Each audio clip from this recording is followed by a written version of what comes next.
Hello everyone. आज English grammar का topic voice. और वॉइस में आपको पता है वॉइस के दो पार्ट हैं, एक्टिव वॉइस और पैसिव वॉइस। एक्टिव वॉइस और पैसिव वॉइस। एक्टिव वॉइस में व्हाट सब्जेक्ट डज, ये बताया जाता है कि सब्जेक्ट ने, काम करने वाले ने क्या किया, व्हाट सब्जेक्ट डज। और पैसिव वॉइस में the focus is on the action, उस काम करने वाले के, सब्जेक्ट के काम के ऊपर फोकस होता है, उसके एक्शन के ऊपर फोकस होता है कि उसने क्या काम किया। अब हम ये देखते हैं राम किल्ड रावण, कि राम ने रावण को मारा। अब ये काम करने वाला यहाँ राम है, फोकस राम है, सब्जेक्ट के ऊपर है। पैसिव वॉइस में Ravan was killed by Ram, Ravan था वो राम के द्वारा मारा, यानी रावण मारा गया। इसका मीनिंग ये है कि जो काम क्या हुआ रावण को मारने का काम, ये पैसिव में उस काम के ऊपर हमने फोकस किया है। यहाँ हमने ये ध्यान नहीं दिया कि भाई काम किसने किया, उसको हमने बाद में लिया है। तो यहाँ प्रेफरेंस, यहाँ फोकस, पैसिव में फोकस ऑब्जेक्ट के ऊपर होता है, जो मेन फोकस इसके ऑब्जेक्ट पे होता है। और एक्टिव वॉइस में होता है सब्जेक्ट ऊपर होता है एक्टिव वॉइस में। आगे हम देखते हैं how to change from active to passive voice. अब हमें मोस्टली एक्टिव वॉइस से पैसिव वॉइस में ही चेंज करने का होता है। कई बार दे देते हैं कि वॉइस चेंज द वॉइस, उसमें पैसिव वॉइस को भी कई बार एक्टिव वॉइस में चेंज करना पड़ जाता है। लेकिन मोस्टली हम देखते हैं, पहले हमें ये तो आना चाहिए कि एक्टिव वॉइस से पैसिव वॉइस में कैसे चेंज करेंगे। तो ये स्टेटमेंट देखते हैं, राम किल्ड रावण।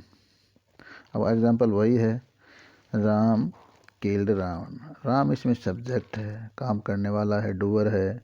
वर्ब इसमें किल वर्ब है, सेकंड फॉर्म है। और ऑब्जेक्ट इसका रावण है, काम करने। इसमें ये एक्टिव वॉइस है, इसमें सब्जेक्ट है। देखो राम के ऊपर हम ध्यान दे रहे हैं, राम किल्ड रावण, राम ने रावण को मारा, हमारा फोकस सब्जेक्ट के ऊपर है। अब पैसिव वॉइस में देखो, रावण ये ऑब्जेक्ट था, यहाँ ऑब्जेक्ट हमने सब्जेक्ट की जगह ले लिया रावण। इसमें बी फॉर्म लगा दी, बी की वर्ब को हमने यूज करना है, पास्ट इंडेफिनेट है, इसलिए हमने वाज प्लस थर्ड फॉर्म का प्रयोग किया है। थर्ड फॉर्म का प्रयोग होता है हमेशा। और बाय, काम किसके द्वारा किया गया, सब्जेक्ट के द्वारा। तो सब्जेक्ट को हमने लास्ट में लिखना बाय राम। तो इसको हमने ऐसे लिख दिया, Ram killed Ravan, Ravan was killed by Ram. यहाँ तक क्लियर हो गया। अब आगे हम देखते हैं, कुछ एक दो एग्जाम्पल हैं। She helps him. अब ये देखो प्रेजेंट इंडेफिनेट का एग्जाम्पल है, she helps him, present indefinite का एग्जाम्पल है। शी हेल्प्स हिम, तो हिम को हमने ही में चेंज कर दिया, he is helped by her, he is helped by हर।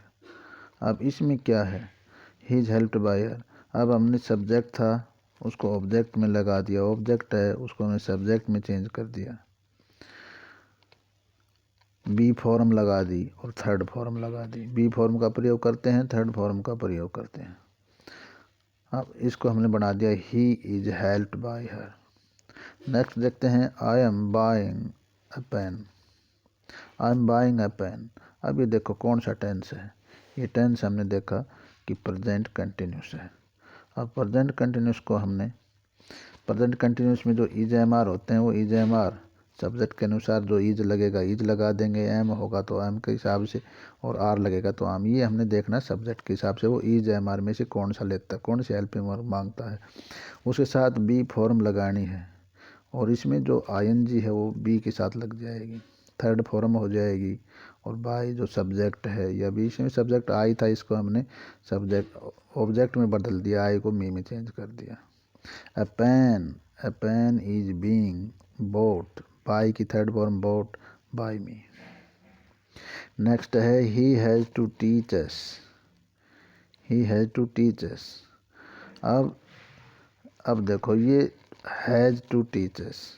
अब हैज़ और हैव को हमने, यहाँ ऑब्जेक्ट, यहाँ सब्जेक्ट ही है, ऑब्जेक्ट इसमें अस है। तो जब ऑब्जेक्ट को हम सब्जेक्ट के रूप में लेके आएंगे तो अस का ऑब्जेक्ट का रूप जब सब्जेक्ट में चेंज होगा तो वी हो जाएगा।